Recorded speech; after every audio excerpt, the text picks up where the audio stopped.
The Long Walk is often described as a brutal dystopian story about 100 boys forced to walk until only one remains, but that description barely scratches the surface of what the film is actually doing. Because when you really sit with the story, especially the ending, it becomes clear that The Long Walk isn't just about endurance, violence, or authoritarian control. It's about the shared human experience of moving forward through time while people slowly fall away, and how survival, connection, and meaning collide in uncomfortable ways.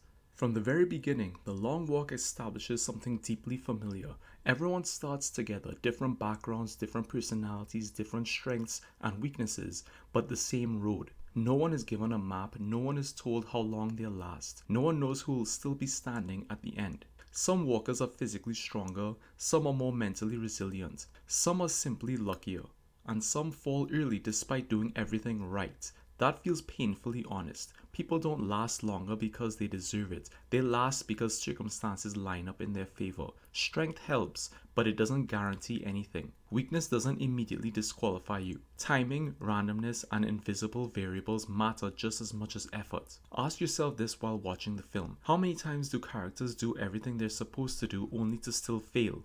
And how often does someone survive simply because today wasn't their day to fall? What makes the walk especially unsettling is how death happens. It's rarely sudden. The boys don't just drop without warning. They slow down, they stumble, they receive warnings, they deteriorate step by step while everyone else watches and keeps moving. And that's what makes it so uncomfortable to watch. People usually don't disappear all at once. They fade. Their bodies break down, their energy drains, their place in the world slowly shrinks, and the rest of the world keeps moving, often pretending not to notice because paying attention forces you to confront what's coming for you too. The Long Walk doesn't allow the audience that distance. It makes you watch every warning, every falter, every final moment, and it forces you to feel how relentless forward motion can be. And despite knowing exactly how this ends, the boys form bonds. They joke, they argue, they encourage each other, they protect one another when they can. They grieve together, they become friends. This might be the most honest thing The Long Walk says about being human.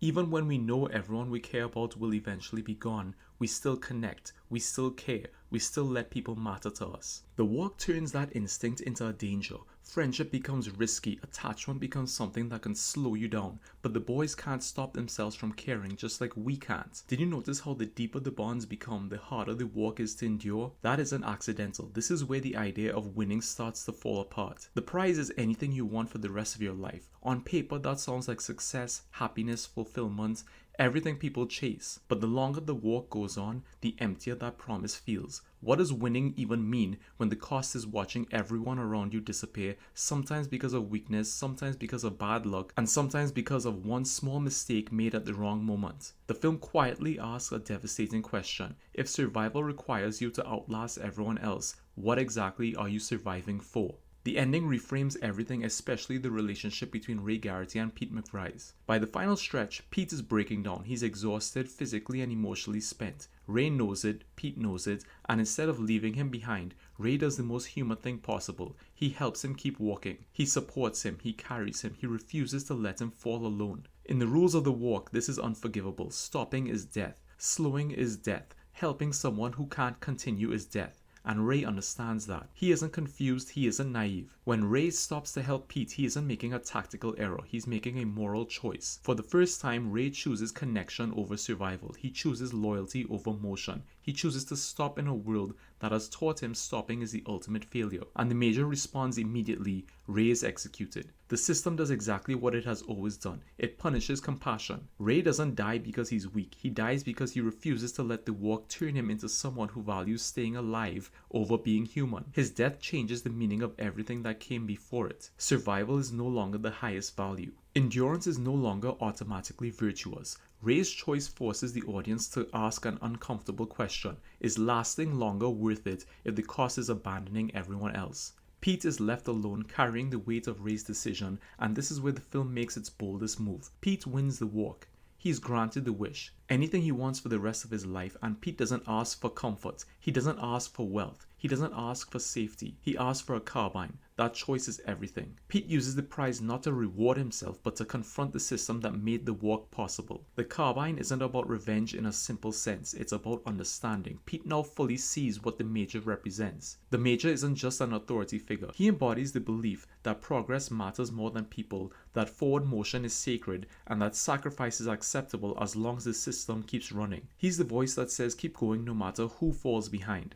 By using the ultimate reward to obtain a weapon, Pete turns the system's promise against itself. He kills the Major. This isn't a triumphant victory. It doesn't end the walk forever. It doesn't undo the damage. It doesn't bring anyone back. But it matters. For the first time, responsibility is no longer abstract. The suffering is no longer faceless. The authority overseeing the cruelty is forced to face consequence. Pete's action says something vital. This system only existed because people enforced it, accepted it, and internalized it. And then Pete walks into the darkness. This final image is where the film truly becomes haunting. Pete isn't walking toward a finish line. He isn't walking toward a reward. He isn't walking toward freedom in any clean or comforting way. He's walking because walking is all he knows how to do.